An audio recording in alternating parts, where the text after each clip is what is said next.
Cricket ஃபேன்ஸுக்கு வணக்கம். மிகப்பெரிய அப்டேட் வந்திருக்கு. Bumrah ruled out. ஸோ கண்டிப்பா 14ஆம் தேதிக்கு முன்னாடி கன்ஃபார்ம் பண்ணி சொல்லிருவாங்கன்னு எதிர்பார்க்கும்போது, இந்தியன் டீம்ல 2 மாற்றங்கள்.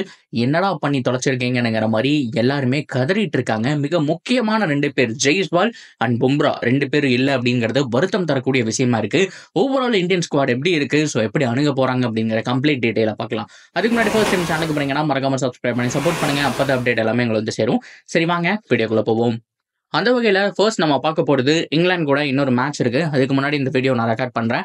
ஸோ இதுக்கப்புறம் இங்கிலாந்து சீரிஸ் முடிச்சதுக்கு அப்புறம் சாம்பியன்ஸ் ட்ராஃபி தான். ஸோ நமக்கு பாகிஸ்தான்ல போய் விளையாடக்கூடாது அப்படிங்கிற மாதிரியான உத்தரவு வந்ததுக்கப்புறம் ஸோ நமக்கு செப்பரேட்டா மேட்ச் அப்படிங்கிறது நடக்க போகுது. ஸோ சாம்பியன்ஸ் ட்ராஃபில நம்ம குரூப்ல யார் யார் இருக்கா அப்படின்னு கேட்டீங்கன்னா, ஸோ பாகிஸ்தான், பங்களாதேஷ், நியூசிலாந்து. நியூசிலாண்டை பொறுத்த வரைக்கும் டெரிஃபிக் ஃபார்ம்ல இருக்காங்க. பேட்டிங்கை பொறுத்த வரைக்கும் பவுலிங்ல எல்லாருமே நியூ ஃபேஸஸ்ன்னு சொல்லி ஆகணும். மேட் ஹென்ரி ஒருத்தர் தான் எக்ஸ்பீரியன்ஸ் பவுலர், மற்ற எல்லாருமே நியூ ஃபேஸஸ் தான். ஸோ எப்படி அணுக போறாங்க அப்படிங்கிறது ஒரு கேள்விக்குறி தான். மற்றபடி கேன் வில்லியம்சன் ஃபார்ம்ல இருக்காரு. ரச்சினுக்கும் தலையில அடிபட்டுச்சு. மேபி 1 or 2 வீக்ஸ்ல ரெடி ஆயிடுவாரு அப்படிங்கிற மாதிரி தான் எதிர்பார்க்கப்படுது. நேற்று மேட்ச் கூட வெளியில கொஞ்சம் பார்த்துட்டு இருந்தாரு. அண்ட் கான்வே இருக்காரு. ஸோ இது போக இன்னும் எக்ஸ்ட்ரா இருக்கக்கூடிய எல்லாருமே ஓரளவுக்கு ஃபார்மில் இருக்காங்க, டாம் லேத்தமை தவிர. ஸோ மற்றபடி மற்ற இருக்கக்கூடிய டீமான பாகிஸ்தான், ஸோ அவங்க ஆல்ரெடி ஒரு ஃபார்ம் அவுட் அப்படின்னு இருந்தாலும் அவங்க ஆடக்கூடிய மேட்ச் எல்லாமே ஹோம் கிரவுண்ட் அப்படிங்கிறதுனால கண்டிஷன் அவங்களுக்கு சாதகமா இருக்கு. ஸோ அதுக்கப்புறம் இன்னொரு டீம் பங்களாதேஷ். அவங்கள பொறுத்த வரைக்கும் எப்போ வருவாங்க எப்போ போவாங்கன்னு சொல்லி சொல்ல முடியாது. ஸோ ஓவராலா இதுதான் நம்ம குரூப். ஸோ நம்ம குரூப் தான் இப்படின்னு பார்த்தா ஆஸ்திரேலியாவுக்கு மிகப்பெரிய தலைவலி. பேட் கமின்ஸ் இல்ல, மிச்சல் மார்ஷல் ரூல்ட் அவுட்னு சொல்றாங்க. ஹேஸ்லவுட்டும் இல்ல. ஏகப்பட்ட பிரச்சனைகள் அந்த டீமுக்கு இருந்துட்டு இருக்கு. இப்போ மிச்சல் ஸ்டார்க்கும் இல்ல அப்படிங்கிற மாதிரி சொல்லியிருக்காங்க. ஸோ இது எல்லாமே இந்தியாவுக்கு ஆஸ்திரேலியாவோட மேட்ச் வந்தா சாதகமான விஷயம் சொன்னாலும் அதுக்கு ஆஸ்திரேலியா ஜெயிக்கணுமே அப்படிங்கிற மாதிரி இருக்கு. ஏன்னா இந்தியன் டீமோட ரொம்ப மோசமா போயிட்டு இருக்கிறது ஆஸ்திரேலியாவுடைய நிலைமை தான்.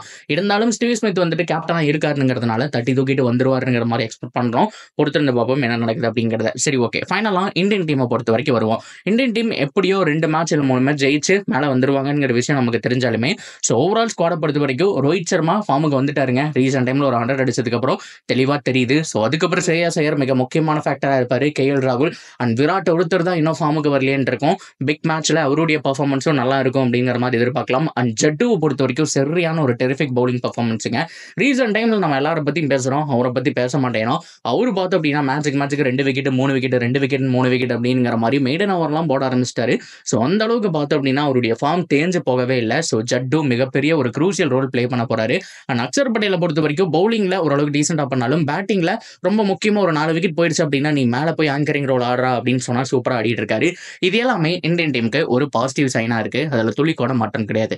சரி, ஓகே, நெகட்டிவ் சைன் என்ன அப்படின்னா பும்ரா இல்லாதான். ஸோ போன தடவை T20 வேர்ல்ட் கப் ஜெயிச்சதுக்கு மிக முக்கியமான காரணம் அவர் தான்.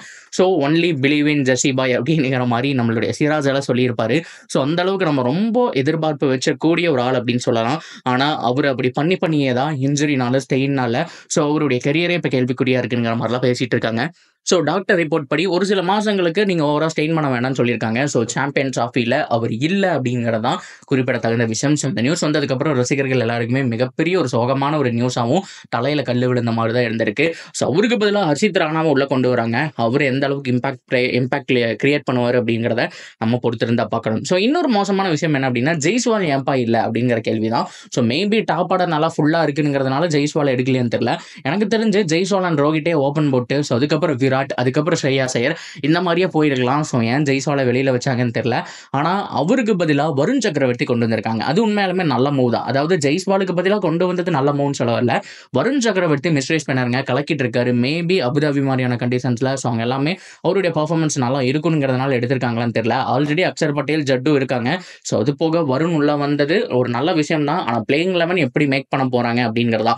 3 ஸ்பின்னர், அது போக 2 ஃபாஸ்ட் பவுலரோட போக போறீங்களா? ஏன்னா ஹர்திக் பாண்டியாவும் இருக்கிறதுனால அவர் ஒரு ஓவர் போடுவாருங்கிறதுனால ஸோ அந்த கான்ஃபிடென்ட்ல போறாங்களா என்னங்கிற விஷயம் தெரியல. ஆனால் வருண் சக்கரவர்த்தியை கொண்டு வந்தது நல்ல மூவ். ஆனால் பிளேயிங் 11ல எங்க ஃபிட் பண்ண போறாங்க அப்படிங்கிறத நம்ம பொறுத்திருந்து பார்க்கணும். So that's video guys. இதை பற்றி உங்களுடைய கருத்துக்கள் என்ன? ஸோ பும்ரா இல்லாததை பத்தி நீங்க என்ன நினைக்கிறீங்க? சாம்பியன்ஸ் ட்ராஃபி பத்தி என்ன நினைக்கிறீங்க? ஸோ ஜிகா மாதிரியான நாட்கள்லாம் ஸோ பும்ரா இல்லாத பத்தியும் ஸோ ஜெய்ஸ்வால் இல்லாத பத்தியும் ஸோ அவங்க நிறைய கண்டென்ட் அப்படிங்கிறத வந்துட்டு பேசிட்டு இருக்காங்க. ஸோ உண்மையாலுமே ஜெய்ஸ்வால் இல்லாத ஒரு குறை தான் எல்லாருமே சொல்ற மாதிரி. ஜிகா மட்டும் இல்லை, எல்லாருமே வந்துட்டு சொல்லியிருந்தாங்க. ஸோ நீங்க என்ன நினைக்கிறீங்க ஜெய்ஸ்வால் இல்லாததை பத்தியும் பும்ரா ரூல்ட் அவுட்டை பத்தியும்? ஸோ ரிப்ளேஸ்மெண்ட்டாக வந்தவங்க கலக்குவாங்களா இல்லையா அப்படிங்கிற தாராளமாக எல்லா டீட்டெயிலும் நீங்கள் கமெண்ட்டில் சொல்லலாம். அண்ட் தொடர்ந்து அப்டேட்டுக்கு சேனலோட இணைஞ்சிருங்க. மறக்காமல் சப்ஸ்கிரைப் பண்ணி சப்போர்ட் பண்ணுங்கள்.